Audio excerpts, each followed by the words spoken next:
Rami Nashashibi, who we heard from yesterday. Dr. Nashashibi is a MacArthur Fellow, a Doctor of Sociology from the University of Chicago, and the founder and executive director of the Inner City Muslim Action Network, also known as IMAN, a nonprofit organization incorporated in 1997 that fosters health, wellness, and healing on Chicago's South Side and Atlanta's Southwest Side by organizing for social change, cultivating the arts, and operating a holistic health center.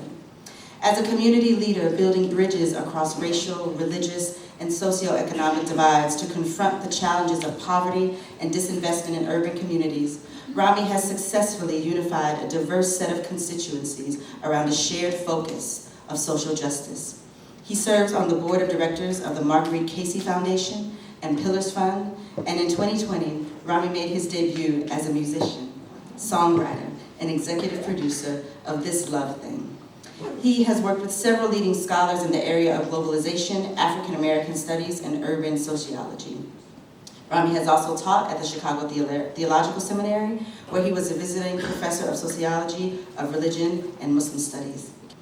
So, Dr. Rami, I want to start with you. Talk to us about this fulfillment of a dream. How did Black Jerusalem conceptualize in your mind? You know, what does it mean to you, for you, and as an offering to those of us on the journey of Black Jerusalem and everyone in the room? Okay. Well, first of all, again, good morning. Assalamu alaikum. Bismillah. Sabah khair. It's a beautiful. Again, you know, every time I still, as I was mentioning to my colleagues, it's still overwhelming walking into this institution, the beauty of this institution, and I hope all of us continue to feel that as we're here and not take for granted what an extraordinary place this is, and what an honor it is to be with my brother Otis and sister Dr. Cristel Truscott here. Look, I think someone talked about this earlier, this idea of disruption. And so I would talk about, and Bashir was the scholar we were talking to with Aim Kim, about the need to precipitate disruptions in, you know, academic theory in the world and the way we understand things. So I would posit Black Jerusalem as a declaration of disruption.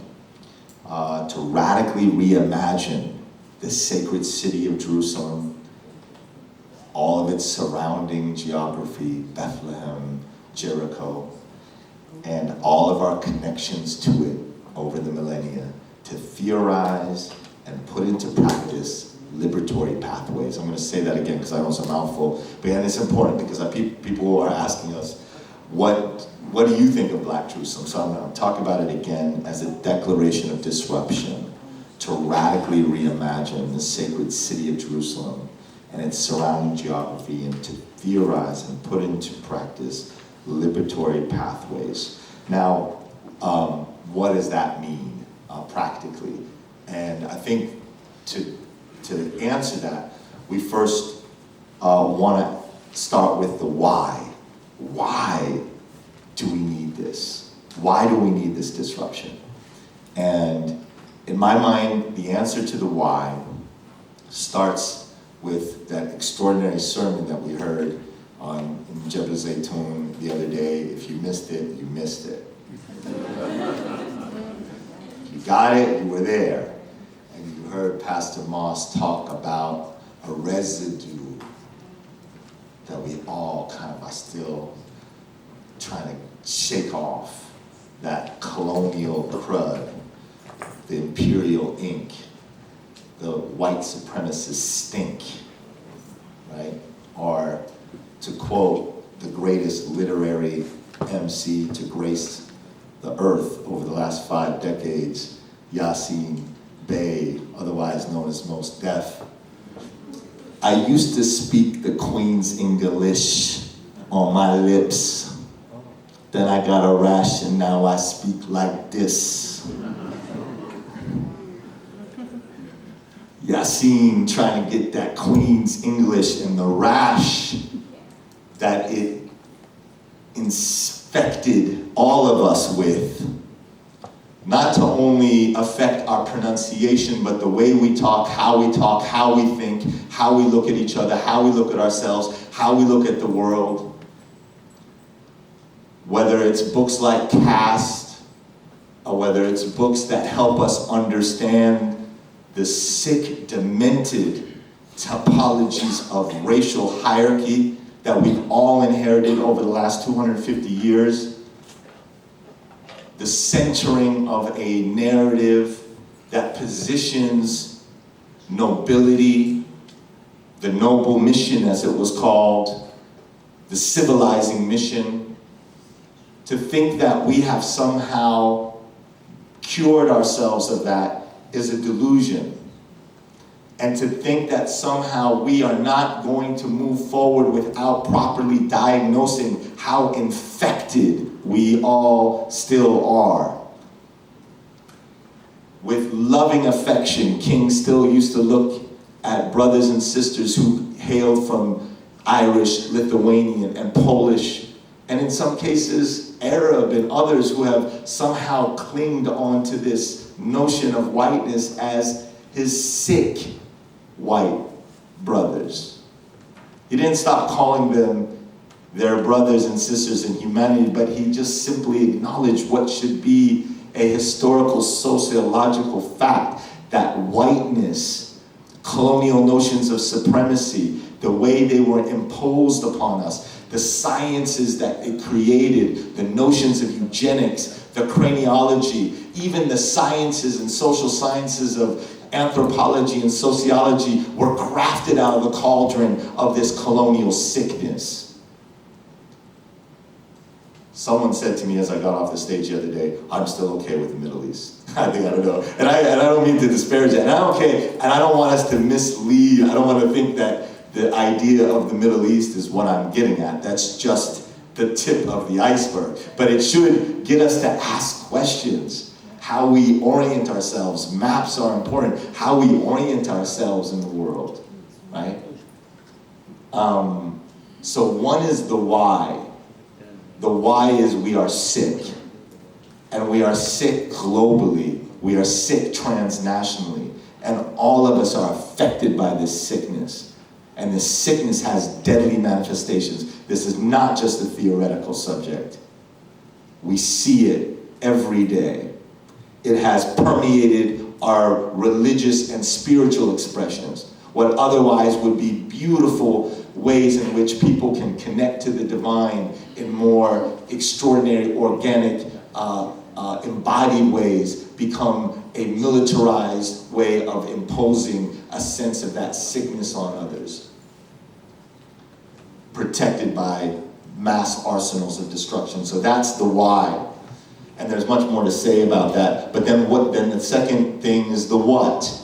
So what is Black Jerusalem? If that is the why, what is that reimagining? For me, that reimagining is a process of reclamation and restoration. So part of it is the reclamation. Now, the first night that Pastor Moss came in late, we were walking down because he had not been with us earlier. So it was midnight in the old city of Jerusalem. And I was walking him down just to show him. We were on the Via Dolorosa, and we were going down a street that, of course, most of you know, that used to be outside the old city, that ends with the 5th station. But before you reach the 5th station, you hit a doorway that Ali and Bilal on our team pointed out to me, and I've walked by probably 500 times and didn't notice, was a masjid named after Bilal ibn Rabah, the first mu'adhin, caller of prayers, that hailed from modern-day Ethiopia, most likely from the region of Tigray, who actually accompanied Omar and other Muslims, and was the only time he ever made the adhan after the death of the Prophet Muhammad, peace and blessings be upon him. You walk down a little further, and you pass the 5th station. And it was with Pastor Moss that he reminded that was Simon of Cyrene. From where? What the modern nation state of Libya, again, a construct. Otherwise, another African, 2 Africans on the holiest street, right, in Christendom, in the holiest city in the globe. And right as we encounter them, the first brother walking past us to greet us and hug us was a Palestinian Muslim from the African corridor. We didn't time or plan any of that, who lives a few feet away from that. So how then on earth, while we had folks walking around with Black Jerusalem, how did that incense certain store owners who were selling some of the most obscene, degradations of the majestic traditions within Judaism, Islam, and Christianity to peddle to market-based consumerism, to peddle to nation-state jingoism, Israel is real.